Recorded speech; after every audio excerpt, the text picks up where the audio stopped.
ತಮ್ಮ ಸಾಲದ ಅವಧಿಗೂ ಮುನ್ನವೇ ತೀರಿಸಲು ಹೋದ್ರೂ ಚಕ್ರ ಬಡ್ಡಿ ತಪ್ಪಿದ್ದಲ್ಲ. ಮನೆ ಸಾಲ ತೀರಿಸಲು ಸೈಟು ಮಾರಿದ್ರೂ ಕಂತು ತೀರ್ತಾ ಇಲ್ಲ. ಸರ್, ನಾವು ಲೋನ್ ಗಂಟ ನಾನು ಬ್ಯಾಂಕಿಂದ ಹೋದನಲ್ಲ, ಬಂದವರಲ್ಲ ನಾವು. ಅವ್ರಾಗ ಅವರೇ ಬಂದು ನಾನು ಅವಲೇ ಮೋಲ್ಡ್ ಹಾಕ್ಸ್ಬಿಟ್ಟಿದ್ದೆ. ಮೋಲ್ಡ್ ಹಾಕ್ಸಿ ಕೂತ್ಕೊಂಡಿದ್ದೆ, ಊಟ ಮಾಡ್ಕೊಂಡು ಕೂತ್ಕೊಂಡಿದ್ದೆ. ಬಂದ್ರು ಮ್ಯಾನೇಜರು, ಇನ್ನೊಬ್ರು ಯಾರೋ ಗೌಡ್ರು ಬಂದ್ರು. ಯಜಮಾನ್ರಿ ನಿಮ್ಗೆ ದುಡ್ಡು ಆಯ್ತು ಅಂದ್ರು. ಇಲ್ಲ ಸರ್, ಎಲ್ಲ ರೈತ ಸಾಲ ಮಾಡ್ತೀನಂದೆ. ಇಲ್ಲ ನಾವು ಬ್ಯಾಂಕ್ನಾಗ ದುಡ್ಡು ಕೊಡ್ತೀವಿ ಅಂತ ಬಂದ್ರು.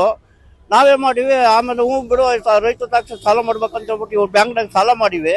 ಸಾಲ ಮಾಡಿ ನಾನು ಇಲ್ಲಿಗಾಗಲೇ 71 ವರ್ಷ ನಾನು ಇದೇ ಬ್ಯಾಂಕಿಗೆ ಬಂದು ವಿಷ ಕೊಡ್ಲಿ ಊಟನೇ ಸಾಯ್ತೀನಿ.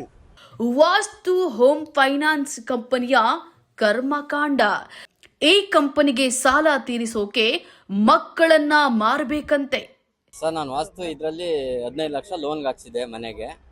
ನನಗೆ 180 ತಿಂಗಳು 13% ಹಂಗೆ ಕೊಟ್ಟಿದ್ರು. ಇವಾಗ ನಾನು ಬಂದು ಚೆಕ್ ಮಾಡಿದ್ರೆ 287 ತಿಂಗಳಾಗಿದೆ. ಅದು ಇಂಟ್ರೆಸ್ಟ್ ನೋಡ್ರೆ 15.35 ಜಾಸ್ತಿ ಮಾಡಿದ್ದಾರೆ. ಈ RBI ಪ್ರಕಾರ ಕಮ್ಮಿ ಆಗ್ಬೇಕು ನನಗೆ ಆದ್ರೂ ನೋಡ್ರೆ ಇಂಟ್ರೆಸ್ಟ್ ಇಲ್ಲಿ ಜಾಸ್ತಿ ಆಗ್ತಿದೆ. ಕೇಳಕ್ ಹೋದ್ರೆ ಏನು ರೆಸ್ಪಾನ್ಸ್ ಮಾಡ್ತಿಲ್ಲ. 13%, 15.35, 13. ಹಾ, ಮಂತ್ 180. ಇವಾಗ 287 ಇದೆ ಸರ್. 9 ಲಕ್ಷ ಕಟ್ಟಿದೆ. ಅದ್ರಾಗ ನನಗೆ ಇದೋಗಿರೋದು ಬರೀ 47,000. ಇಲ್ಲ ಸರ್, ಇನ್ನು ಕ್ಲಿಯರ್ ಆಗಿದೆ. ಇನ್ನು ಇದೆ ನಂದು. ಇವ್ರ ಪ್ರಕಾರ ಇನ್ನು 14,59,000 ಇದೆ. ನಾನು 9 ಲಕ್ಷ ಕಟ್ಟಿದ್ದೀನಿ ಬಡ್ಡಿ ಸೇರಿ. ಎಷ್ಟು ಕಂತು ಕಟ್ಟಬೇಕಾಯ್ತು ನೀವು? 180. 180 ಕಂತು ಕಟ್ಟಬೇಕಾಗಿತ್ತು. ಎಷ್ಟು ಕಂತು ಕಟ್ಟಿದ್ರಾ? 48. ಇನ್ನು ಎಷ್ಟು ಬಾಕಿ ಇತ್ತು? ಇನ್ನಲ್ಲಿಗೆ 140 ಕಂತು ಬಾಕಿ ಇತ್ತು. ಹೌದು. ಈಗ ಎಷ್ಟು ಅಡಿಷನಲ್ ಆಗಿ ಎಷ್ಟು ಆಡ್ ಆಯ್ತು? ಇವಾಗ ಇನ್ನೂ ಅಲ್ಲಿಗೆ 100 ಕಂತು ಜಾಸ್ತಿ ಆಗಿದೆ. 100 ಕಂತು ಜಾಸ್ತಿ ಆಯ್ತು. ಹೌದು. 100 ಕಂತು ಜಾಸ್ತಿ ಆಯ್ತು ಅಂತಂದ್ರೆ ಅದ್ರದ್ದು ಯಾವ ರೀತಿ ಏನು ಎತ್ತ ಅಂತ ಅದೇ ಸರ್ ಕೇಳಕ್ ಹೋಗ್ಬೇಕು. ಈಗ ಏನ್ ಹೇಳ್ತಾರೆ? ಅವ್ರೇನು ರೆಸ್ಪಾನ್ಸ್ ಮಾಡ್ತಿಲ್ಲ. ಹೌದು ಸ್ನೇಹಿತರೆ, ಪ್ರತಿಯೊಬ್ಬ ಮನುಷ್ಯನಿಗೂ ನಾನು ಒಂದು ಸ್ವಂತ ಮನೆ ಕಟ್ಟಬೇಕು ಅಂತ ಆಸೆ ಇದ್ದೇ ಇರುತ್ತೆ. ಆದರೆ ಸಹಜವಾಗಿ ಮಧ್ಯಮ ವರ್ಗದ ಜನರು ಬ್ಯಾಂಕ್ ಸಾಲ ಎಂಬ ಶೂಲಕ್ಕೆ ಬಿದ್ದು ತಮ್ಮ ಜೀವಮಾನ ಅಲ್ಲದೆ ಕೊನೆಗೆ ಜೀವವನ್ನೇ ಕೊನೆಗಾಣಿಸುವ ಮಟ್ಟಿಗೆ ಫೈನಾನ್ಸ್ ಕಂಪನಿಗಳು ಬಡವರ ರಕ್ತ ಹೀರುವ ಮಟ್ಟಿಗೆ ಪೈಶಾಚಿಕ ಕೃತ್ಯಗಳ ರೀತಿ ಸಾಲ ತೆಗೆದುಕೊಂಡವರನ್ನ ಹಿಂಸಿಸುವ ಘಟನೆಗಳು ಸರ್ವೇ ಸಾಮಾನ್ಯವಾಗಿವೆ. ಅಂತಹುದೇ ಒಂದು ಘಟನೆ ಇಲ್ಲಿ ನಡೆದಿರೋದು ದುರಂತವೇ ಸರಿ. ನಾವು ಮನೆ ಕಟ್ಟಕ್ಕೆ ಅಂತ ವಾಸ್ತು ಹೌಸಿಂಗ್ ಫೈನಾನ್ಸ್ ಇಂದ ನಾವು ಸರ್ 7 ಲಕ್ಷ ಲೋನ್ ತಗೊಂಡಿದ್ವಿ ಸರ್. ನಾವು ಲೋನ್ ತಗೊಬೇಕಾದ್ರೆ ಅವ್ರು ಏನಂತ ಹೇಳಿದ್ರು, 18% ಬಡ್ಡಿ ನಿಮ್ಗೆ ಕಣಮ್ಮ ಅಂತ ಹೇಳಿದ್ರು. 84 ತಿಂಗಳು ಇರುತ್ತೆ ಅಂತ ಹೇಳಿದ್ರು ಸರ್. ಮತ್ತೆ ನಾವು ಯಾವಾಗಾದ್ರೂ ಸೆಂಟ್ರಲ್ ನೀವು ಕ್ಲಿಯರ್ ಮಾಡ್ಕೊಂಡ್ರೆ ನಿಮಗೆ ಬಡ್ಡಿ ಬರಲ್ಲಮ್ಮ, ನಿಮ್ಮ ಅಷ್ಟೇನಿರುತ್ತೆ ನೀವು ಅದು ಕಟ್ಕೊಳ್ಳಿ ಅಂತ ಹೇಳಿದ್ರು ಸರ್. ಆಮೇಲೆ ಮೊನ್ನೆ ಬಂದು ಸರ್ ನಾವು ಕ್ಲಿಯರ್ ಮಾಡಬೇಕು ಅಂತ ಕೇಳಿದ್ರೆ ಸರ್ 20% ಬಡ್ಡಿನೂ ಜಾಸ್ತಿ ಮಾಡಿದ್ದಾರೆ ಸರ್. 20.6 ಮತ್ತೆ 10 ತಿಂಗಳು ಜಾಸ್ತಿ ಮಾಡಿದ್ದಾರೆ ಸರ್ ನಮ್ದು EMI. ಸರ್ ಯಾಕೆ ಈ ತರ ಮಾಡಿದ್ದೀರಾ ಸರ್? ನಾವು ಕೂಲಿ ಮಾಡ್ಕೊಂಡ್ ತಿನ್ನೋಂತ ಜನ, ನಮ್ಗೇನು ಗೊತ್ತಾಗಲ್ಲ. ನೀವ್ ಯಾಕೆ ಸರ್ ಈ ತರ ಮಾಡಿದ್ದೀರಾ ಅಂತ ಕೇಳಿದ್ರೆ, ಇಲ್ಲಮ್ಮ ಅದು ಫ್ರಾಟಿಂಗ್ ಮಾಡ್ಬಿಟ್ಟಿದೀವಿ ನಿಮ್ಗೆ, ಅದರಿಂದ ನಮ್ಗೆ ನಾವು ಶೇರ್ ಮಾರ್ಕೆಟ್ ಅಲ್ಲಿ ಆತರ ಇರೋದು, ನಾವು ಯಾವಾಗ ಬೇಕಾದ್ರೂ ಜಾಸ್ತಿ ಮಾಡ್ಬೋದು, ಯಾವಾಗ ಬೇಕಾದ್ರೂ ಕಮ್ಮಿ ಮಾಡ್ಬೋದು ಅಂತ ಹೇಳಿದ್ರು ಸರ್ ಅವರು. ಇಲ್ಲ ಸರ್, ನಾವು ಅವತ್ತು ನಿಮ್ಗೆ ಮಾಡ್ಕೊಟ್ಟಾಗ 84 ತಿಂಗಳು ಅಷ್ಟೇ ಸರ್ ಇದ್ದಿತ್ತು. ಅದರಿಂದ ನಮ್ಗೆ ನಾವು ಸೆಂಟ್ರಲ್ ನೀವು ಮಾಡಿದ್ರು ನಮ್ಗೆ ಕಮ್ಮಿ ಮಾಡ್ಕೊಡ್ತೀವಿ ಅಂತ ಹೇಳಿದ್ರು ಸರ್. ಕಟ್ಟ ನಿಮ್ಗೆ ಇಂಟ್ರೆಸ್ಟ್ ಕಮ್ಮಿ ಬರ್ತೈತೆ ಅಂತ ಹೇಳಿದ್ರ. ನಮ್ಗೆ ಆತರ ಎಲ್ಲ ಮಾಡ್ಕೊಟ್ಟಿಲ್ವಲ್ಲಿ ಸರ್ ನೀವು ಅಂತ ನಾವು ಕೇಳಿದ್ರೆ, ನೀವು ಅವೆಲ್ಲ ಕೇಳಂಗಿಲ್ಲ. ನಾವೆಷ್ಟು ಕಟ್ಟಿದೀವ ಹೇಳಿದೀವ ಅಷ್ಟೇ ಕಟ್ಬೇಕು. ಮತ್ತೆ ನೀವು ನಮಗೆ ಮನೆ ಕೊಟ್ಟುಬಿಟ್ಟಿದ್ದೀರಮ್ಮ. ನೀವು ಏನ್ ಮಾಡ್ತೀರಾ ಗೊತ್ತಿಲ್ಲ, ನಿಮ್ ಮಕ್ಳು ಮಾಡ್ತೀರಾ, ನಿಮ್ ಮನೆ ಮಾಡ್ತೀರಾ, ಏನ್ ಮಾಡ್ತೀರಾ ನಮಗ್ ಗೊತ್ತಿಲ್ಲ. ನೀವು ದುಡ್ಡು ಕಟ್ರಿ ಅಂತ ಹೇಳ್ತಾವ್ರೆ ಸರ್. ಮತ್ತೆ ನಮ್ಮನ್ನ ನಾವೊಂದ್ ತಿಂಗಳು ಏನಾದ್ರು ಸರ್, ಒಂದು ದಿನ 2 ದಿನ ಹೆಚ್ಚು ಕಮ್ಮಿ ಆದ್ರೆ ಲಾಯರ್ ಸಮೇತ ಕಳಿಸ್ತೀನಿ, ಮನೆ ಸೀಸ್ ಮಾಡೋವಷ್ಟು ನನ್ಗೆ ಅಧಿಕಾರ ಇದೆ, ನಾನು ಆತರ ಮಾಡ್ತೀನಿ ಅಂತ ಹೇಳಿ ಸರ್ ನಮಗೆ ಬೆದರಿಕೆ ಆಗ್ತಾವ್ರೆ ನೋಡಿ ಸರ್. ಅದಕ್ಕೋಸ್ಕರ ನಾನು ಸೈಟ್ ಮಾರ್ಬಿಟ್ಟಿದ್ದೀನಿ ಸರ್. 7 ಲಕ್ಷ ಲೋನ್ ತಗೊಂಡು 11 ಲಕ್ಷ ಕಟ್ಟಿ ಮತ್ತೆ ನಾನು ಸೈಟ್ ಮಾರ್ಬಿಟ್ಟು ತಿರ್ಗಾ ಕಟ್ಟಿ ಅಂತ ಹೇಳಿ ನಮ್ಗೆ ಹಿಂಸೆ ಕೊಡ್ತಾ ಇದ್ದಾರೆ ಸರ್. ನಾವ್ ಇದರಿಂದ ಸುಮ್ಮನೆ ಹೊಂದಿದ್ದೀವಿ ಸರ್. ದಯವಿಟ್ಟು ನಮ್ಮ ಮಕ್ಕಳನ್ನಾದ್ರೂ ಮಾರಿ ಕಟ್ಟಿ ಅಂತ ಹೇಳ್ತಾರೆ ಇವರು ಸರ್. 8ನೇ ಮೈಲಿಯಲ್ಲಿ ಇರೋದು ಸರ್. 8ನೇ ಮೈಲಿ ಬಸ್ ಸ್ಟಾಪ್ ಅಲ್ಲೇ ಸರ್ ಇರೋದು. ಅದು ನಾವು ತಾಂಬೇಕಾದ್ರೆ ನಮ್ಗೆ ಇಷ್ಟೇ ಸರ್ ಹೇಳಿದಿತ್ತು, ನಿಮ್ಗೆ ಬತ್ತ ಇಂಟ್ರೆಸ್ಟ್ ಕಮ್ಮಿ ಆಗ್ತೈತಮ್ಮ, ಮತ್ತೆ ನೀವು ಅರ್ಧದಲ್ಲಿ ಏನಾದ್ರು ನೀವು ಕ್ಲಿಯರ್ ಮಾಡ್ಕೊಂಡ್ರೆ ನೀವು ಬಡ್ಡಿ ಕಟ್ಟಂಗಿಲ್ಲ, ಅದಕ್ಕೆ ಬರೀ ಅಷ್ಟು ಮಾತ್ರ ಕಟ್ಟಬೇಕು ಅಂತ ಅವತ್ತು ಹೇಳಿದ್ರು ಸರ್. ಇವತ್ತು ಬಂದು ಕೇಳಿದ್ರೆ ನಮ್ಗೆ ಬಡ್ಡಿನೂ ಜಾಸ್ತಿ ಮಾಡಿದ್ದಾರೆ, 10 ತಿಂಗಳು ಸರ್ ನಮಗೆ ಜಾಸ್ತಿನೂ ಮಾಡಿದ್ದಾರೆ EMI. ಅದ್ ಕಟ್ಲೇಬೇಕು ಅಂತ ಹೇಳ್ತಾರೆ ಸರ್. ನಾವು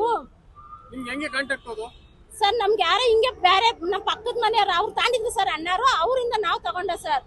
ಅದರಿಂದ ಸರ್ ನಾವು ಇಷ್ಟು ಕಟ್ಟಿನೂ ಸರ್ ನಮ್ಗೆ ಇನ್ನೂ ಕಟ್ಟಿ ಈಗ ಲಕ್ಷ ಕಟ್ಟಿದೀನಿ ಸರ್ ನಾನು. ತಿರ್ಗಾ ಮತ್ತೆ 2 ಲಕ್ಷ ಕಟ್ರಿ, ಇಲ್ಲಾಂದ್ರೆ ನಾವು ನಿಮಗೆ ಮನೆ ಬಿಟ್ಕೊಡೋದಿಲ್ಲ ಯಾವ್ದೇ ಕಾರಣಕ್ಕೂ ಅಂದ್ರು. ನಾವು ಕಂಪ್ಲೇಂಟ್ ಏನಾದ್ರು ಮಾಡ್ರಿ, ನೀವ್ ಯಾರು ಬೇಕಾದ್ರೂ ಮಾಡ್ರಿ, ನೀವು ನನಗೆ ಬರ್ಕೊಟ್ಟಿದ್ದೀರಾ, ನೀವು ಸೈನ್ ಮಾಡಿದ್ದೀರಾ ಸರ್. ನಮ್ಗೆ ಓದಕ್ಕೆ ಬರಕ್ಕೆ ಬರ್ದಿದ್ದವ್ರು ಅವ್ರು ಹೇಳ್ತಾ ನಾವು ಸೈನ್ ಮಾಡಿದೀವಿ ಸರ್. ಅವ್ರು ದುಡ್ಡು ತಗೊಂಡಿದೀವಿ, ನಾವು ಅವ್ರಿಗೆ ಮೋಸ ಮಾಡಿಲ್ಲ.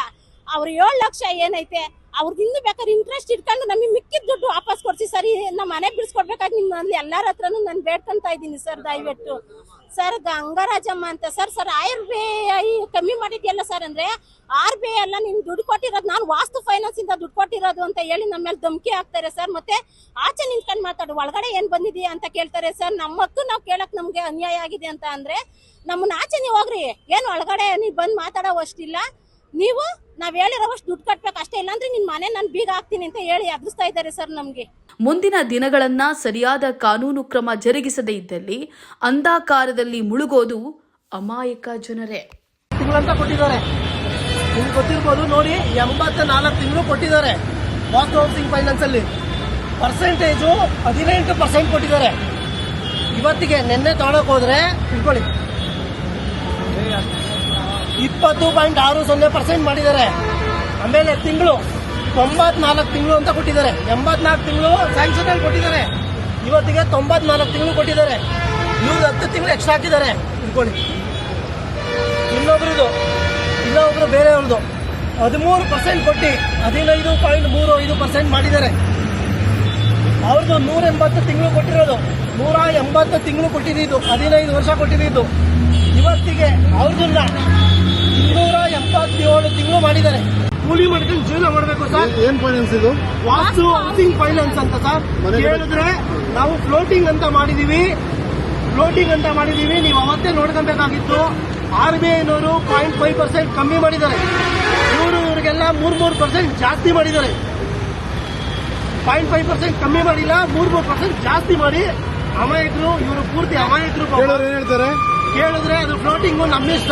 RBI ಅವರು ನಿಮ್ಗೆ ಲೋನ್ ಕೊಟ್ಟಿಲ್ಲ, ನಾನ್ ಲೋನ್ ಕೊಟ್ಟಿರೋದು, RBIಗೆ ಕಂಪ್ಲೇಂಟ್ ಕೊಡಿ ಅಂತ ಕೇಳ್ತಾರೆ. ಇವ್ರಿಗೆ ಫೋನ್ ಮಾಡಿ ಮನೆ ಸೀಸ್ ಮಾಡಕ್ ಬರ್ತಿದೀವಿ, ನಿಮ್ ಮಕ್ಳನ್ನ ಮಾರ್ಬಿಟ್ಟು ಕೊಡಿ ಅಂತ ಹೇಳ್ತಾ ಇದಾರೆ. ಫೋನ್ ಮಾಡಿ ಮಕ್ಳನ್ನ ಮಾರ್ಬಿಟ್ಟು ಕೊಡಿ, ಮನೆ ಸೀಸಿಂಗ್ ಬರ್ತಾ ಇದೀವಿ ನಾಳೆ ಅಂತ ಹೇಳ್ಬಿಟ್ಟು ಮಾರ್ಬಿಟ್ಟು ಬಂದು ಲೋನ್ ಕಟ್ಟಿದ್ದಾರೆ ಸರ್. ಸೈಟು ಮೊನ್ನೆ ಅಂದ್ರೆ ಒಂದು 4 ದಿನ ಮುಂಚೆ ಮಾರಿದ್ದಾರೆ. ಸೈಟು ಮಾರ್ಬಿಟ್ಟು ಬಂದು ಲೋನ್ ಕಟ್ಟಿದ್ದಾರೆ. ಇನ್ನು 1,80,000 ಕಟ್ಟಿ ಅಂತ ಇನ್ನ 1,80,000 ಕಟ್ಟಿ ಅಂತ ಕುಂತಿದ್ದಾರೆ. 1 ಲಕ್ಷ ಕಟ್ಟಿದೀವಿ ಆಲ್ರೆಡಿ ಸರ್. 7 ಲಕ್ಷ ತಗೊಂಡಿರುತ್ತೆ. ಇದು ನಾವು ನ್ಯಾಯ ಕೇಳಕ್ ಬಂದಿದೀವಿ, ಅವ್ರ ಮೇಲೆ ನಾವೇನು ಯೋಚನೆ ಬಂದಿಲ್ಲ ಸರ್. 7 ಲಕ್ಷ ತಗೊಂಡು 11 ಲಕ್ಷ ಕಟ್ಟಿದೀನಿ, ಇನ್ನು 2 ಲಕ್ಷ ಕಟ್ಬೇಕಂತೆ ಸರ್ ನಾನು. ಟೈಮ್ ಮುಗ್ದೋಗಿದ್ಯಾ ಸರ್? ನಾವು ಒಳಗಡೆ ಕ್ಲಿಯರ್ ಮಾಡಕ್ ಬರ್ತಾ ಇದೀವಿ. 84 ತಿಂಗಳು ಒಳಗಡೆ 45 ತಿಂಗಳಿಗೆ ಕ್ಲಿಯರ್ ಮಾಡಿದ್ರು ಸರ್ ನಮ್ಮನ್ನ. ಇಲ್ಲ ಅರ್ಧಕ್ಕೆ ನಿಮ್ಗೆ ಬಡ್ಡಿ ಏನು ಕೊಡಲ್ಲ, ನಿಮ್ದು ಇಂಟ್ರೆಸ್ಟ್ ಏನಿರ್ತದೆ ಅಷ್ಟು ಕಟ್ರಿ ಅಂತ ಹೇಳಿದ್ರು. ಇವಾಗ ಬಡ್ಡಿ ಮತ್ತೆ ಇದು ತಿಂಗಳುಗಳು ಜಾಸ್ತಿ ಮಾಡಿದ್ದಾರೆ ಸರ್ ನಮ್ಗೆ. ತುಂಬಾ ಅನ್ಯಾಯ ಆಗ್ಬಿಟ್ಟಿದೆ ಸರ್ RBI ನಮ್ಗೆ. ಗೈಡ್ಲೈನ್ಸ್ಗೆ ವಿರುದ್ಧವಾಗಿ ಪರ್ಸೆಂಟೇಜ್ ಜಾಸ್ತಿ ಮಾಡಿದ್ದಾರೆ ಸರ್.